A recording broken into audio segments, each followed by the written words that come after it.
What if Aang never left the Southern Air Temple? Personally, I think this is a very interesting conversation, and it's something I've been thinking about for the past week.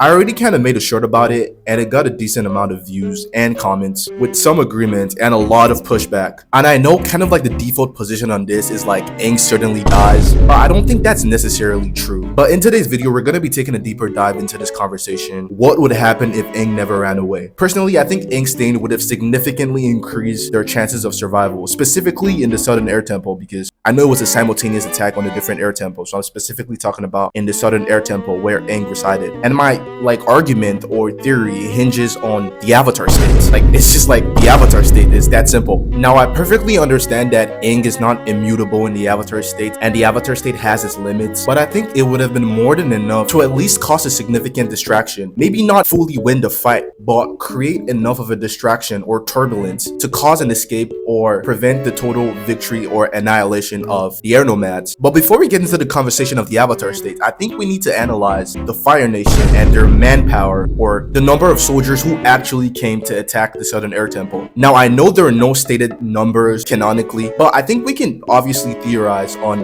the number of people who would be at the forefront of the attack. Now, one thing I'll say for sure is that I'm almost certain that the Fire Nation did not attack with like a massive conventional army of like thousands. I think they used specialized command amped firebenders. Realistically, I'd estimate at roughly like maybe 300 to 500. You have to understand that logistically, the position of the Southern Air Temple wasn't really in favor of the firebenders, so they literally had to scale the mountain. And realistically, I don't think the Fire Nation would have been able to send thousands of soldiers to the Southern Air Temple, because first off, they wouldn't need thousands of soldiers. They had Sozin's comments, and second, I just think that would be logistically unfeasible. Thousands of soldiers scaling a narrow mountain versus like a couple hundred, is like logistically easier for like a couple hundred of soldiers to scale a mountain. And obviously, I think they would have to utilize their fire-based propulsion like we saw with Azula and like Fire Lord Ozai, which they can't obviously use for an extended period of time, as the only person who was shown to be able to do that was Fire Lord Ozai. So if we theorize on the logistics of scaling the mountain, on climbing it, that would significantly reduce the number of firebenders. So now that we have somewhat of an accurate picture of what the Fire Nation army would have looked like, now we're back to the Avatar state. Now we really have to picture Aang in this scenario. Now, I understand that Aang was just a 12-year-old boy at the time who only knew airbending, but we've seen what that 12-year-old boy can do when his life is in danger, or when you fuck with any of his friends, or try to muzzle Appa.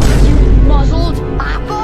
Aang in the Avatar state is a completely different animal, and is not just a 12-year-old boy anymore. He's literally channeling 10,000 years of power and experience, and isn't limited to his conscious will. Now, against a couple hundred firebending soldiers, I think my boy Aang could deal a significant amount of damage. But do I think he absolutely wins that fight? Nah, I think that's very much implausible, because you have to factor in exhaustion. Aang at the time couldn't use the Avatar state for extended periods of time, and was always heavily fatigued after he used it. But that's exactly where I think the other air nomads come into play. Like we've seen what airbending masters like Monkiatsu could do to Fire Nation soldiers. I think realistically, they could all play a more supportive role for Aang when he inevitably runs out of gas. Now, like I said before, I don't think Aang wins this cleanly, but I do think his presence creates a level of unpredictability and fear that the Fire Nation soldiers would simply not have been ready for. And that creates the perfect opportunity for the air nomads to escape on their bisons, because airbenders are generally quicker and faster than firebenders. But yo, what do you guys think? Do you think the air nomads escape, or maybe even manage to repel the firebenders, or do you think they completely wipe them out and end the Avatar cycle? Comment your thoughts, and thanks for watching. Like and subscribe.